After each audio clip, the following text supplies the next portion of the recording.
समय की बात है, गौतम बुद्ध एकांत स्थान पर बैठकर साधना में लीन थे। कुछ देर के बाद उन्होंने अपनी आंखें खोली तो अपने प्रिय शिष्यों को अपने सामने पाया। सभी शिष्य गौतम बुद्ध से कुछ न कुछ जानने की चेष्टा रखते थे।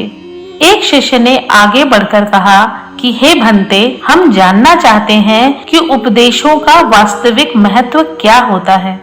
शिष्यों को संबोधित करते हुए भगवान बुद्ध बोले, यह आवश्यक नहीं है कि कोई भी साधु संत पूर्ण व्याख्या करके ही उपदेश दे, बल्कि वह किसी भी कार्य अथवा इशारे मात्र से भी उपदेश दे सकता है। मैं तो ये भी तक मानता हूँ कि उपदेश देने के लिए आपका मुख खोलना भी जरूरी है। कई बार हम बहुत से उपदेश सिर्फ शांत अवस्था में रहकर भी दे जाते हैं, लेकिन उपदेश का शाब्दिक अर्थ होता है कि किसी विशेष बात को या अच्छी बात को दूसरों तक समझाना। पर इस बात को तुम्हें समझाने के लिए मैं एक कथा सुनाता हूँ, तो सुनो। किसी नगर में एक सेठ रहता था। उसके पास अपार धन था। उसका व्यापार भी दूर दूर तक फैला हुआ था। एक दिन एक साधु उसके दरवाजे पर भिक्षा मांगने के लिए आए। सेठ ने उसे भिक्षा दे दी। भिक्षा लेकर जब साधु जाने लगे तो सेठ ने उसे रोककर कहा कि हे महाराज, क्या आप आज कुछ उपदेश नहीं देंगे? क्योंकि वो जो साधु थे वो अपने उपदेश देने के लिए दूर दूर तक प्रसिद्ध थे। राजा को इस बात का ज्ञान भी था कि वे साधु अच्छी अच्छी बातें लोगों तक पहुंचाते हैं और अपना ज्ञान बांटते हैं। इसी बात को याद रखते हुए तब सेठ ने कहा कि आज आप मुझे कुछ ज्ञान की बातें नहीं बताएंगे क्या? साधु ने उसकी ओर देखा और बोला, मैं एक हफ्ते बाद आज के दिन फिर से आऊंगा, तब तुम्हें उपदेश दूंगा, पर तब तक तुम्हें इंतजार करना पड़ेगा। अपने वादे के अनुसार अगले हफ्ते साधु फिर आए। सेठ तो उसकी राह ही देख रहे थे, क्योंकि सेठ को उनकी बातें सुनना बहुत अच्छा लगता था। उसने उसे देने के लिए तरह तरह के पकवान तैयार करा रखे थे। साधु ने उनके आगे अपना कमंडल आगे कर दिया, लेकिन सेठ ने जैसे ही उसमें कुछ पकवान डालने को हाथ आगे बढ़ाया, उनका हाथ वहीं रुक गया। उन्होंने कहा कि स्वामी जी, इसमें तो कचड़ा है। साधु ने प्रश्न भरी निगाह से उनकी ओर देखा। सेठ ने कहा, इसे साफ कर दीजिए।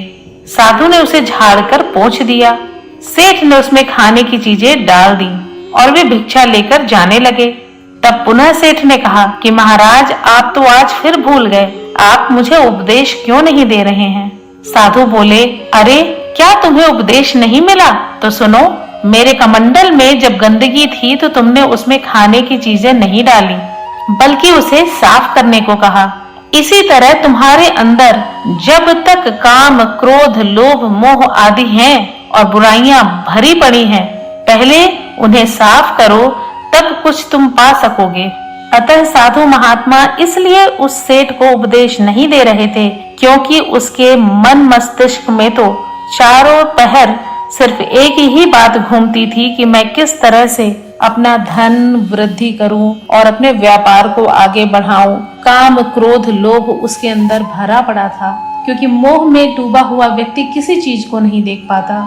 इसी तरह से उन साधु महात्मा ने उन सेठ जी को ये बात बड़ी आसानी से समझा दी कि जब तक अपने अंदर का सामान खाली नहीं करोगे, उसमें जगह नहीं बनाओगे, तो बाकी चीजों का स्थान तुम्हें कहाँ से मिलेगा।